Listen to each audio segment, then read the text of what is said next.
নমস্কার, আমি পবিত্র দেবনাথ আর তোমরা শুনছো পটলা ইউটিউব চ্যানেল। কলকাতা ও বাংলার 5টি রহস্যময় স্টেশন, যেটা ভৌতিক স্টেশন নামে পরিচিত। এমন লোকজন রয়েছেন যে তারা এখনো এই শ্মশানের নাম শুনলে বা তাদের সাথে ঘটে যাওয়া ভৌতিক এক্সপিরিয়েন্স শেয়ার করে। এই 5টা স্টেশন, তার মধ্যে আজকে তোমরা শুনতে যাবে এই 5টা স্টেশনের মধ্যে থেকে রবীন্দ্র সরোবর মেট্রো স্টেশন। এই স্টেশনের রবীন্দ্র সরোবর মেট্রো স্টেশনের লোকমুখে কাহিনী, একটা ভৌতিক ঘটনা, ভৌতিক এক্সপিরিয়েন্স তোমাদের পার্ট 1-এ তোমরা শুনতে চলেছ। Rabindra Sarobar metro station. দ্বিতীয় এপিসোডে থাকছে দমদম এবং 3 নম্বর এপিসোডে থাকছে টালিগঞ্জ, 4 নম্বর এপিসোডে থাকছে শিয়ালদহ এবং 5 নম্বর এপিসোডে থাকছে মোস্ট হান্টেড স্টেশন বেগুনকদর। আজকে তোমরা শুনতে চলেছ রবীন্দ্র সরোবর মেট্রো স্টেশন।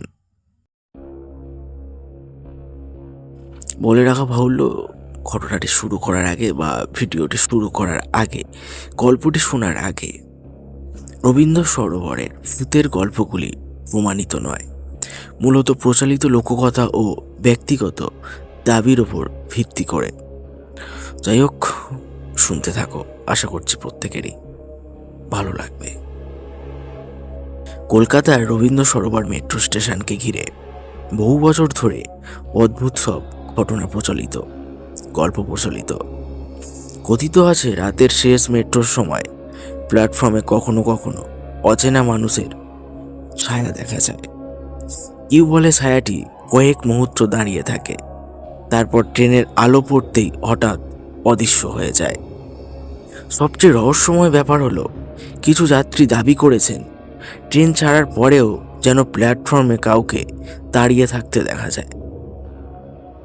সত্যি কেউ ছিল নাকি আলো ছায়ার খেলা? উত্তর আজও অচেনা। এরকম ভৌতিক এক্সপিরিয়েন্স বহু মানুষের কাছ থেকে আমি পেয়েছি, বহু ভিডিও আমি অ্যানালাইজ করেছি ইউটিউব, ফেসবুক, ইনস্টাগ্রামে। এরকম অনেক আমি ভিডিও দেখেছি। যারা এই ঘটনাটা শুনছো, তোমরাও অনেক এরকম ভিডিও পেয়েছো বা লোকমুখে কথা, বা তুমি যে শুনছো তোমার সাথেও এরকম ভৌতিক ঘটনা ঘটেছে। তার মধ্যে কিছু একটা ছোট্ট এক্সাম্পল তোমাদের সামনে আমি তুলে ধরলাম।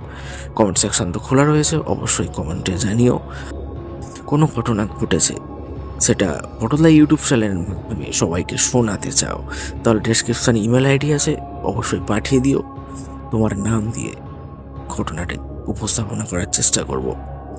একটা এপিসোড আমি করেছিলাম ভোটসলি কল রেকর্ডিং। তোমরাও যদি চাও তোমাদের ভয়েসে পুরো ঘটনাটা তোমার মুখ থেকে অডিয়েন্সকে শোনাতে পারো, ডিসক্রিপশানে ইমেল আইডি আছে, আমাকে মেল করো, আমি তোমাদের সাথে কন্ট্যাক্ট করে নেব। ততক্ষণ সুস্থ থাকবেন অ্যান্ড সাবধানে থাকবেন।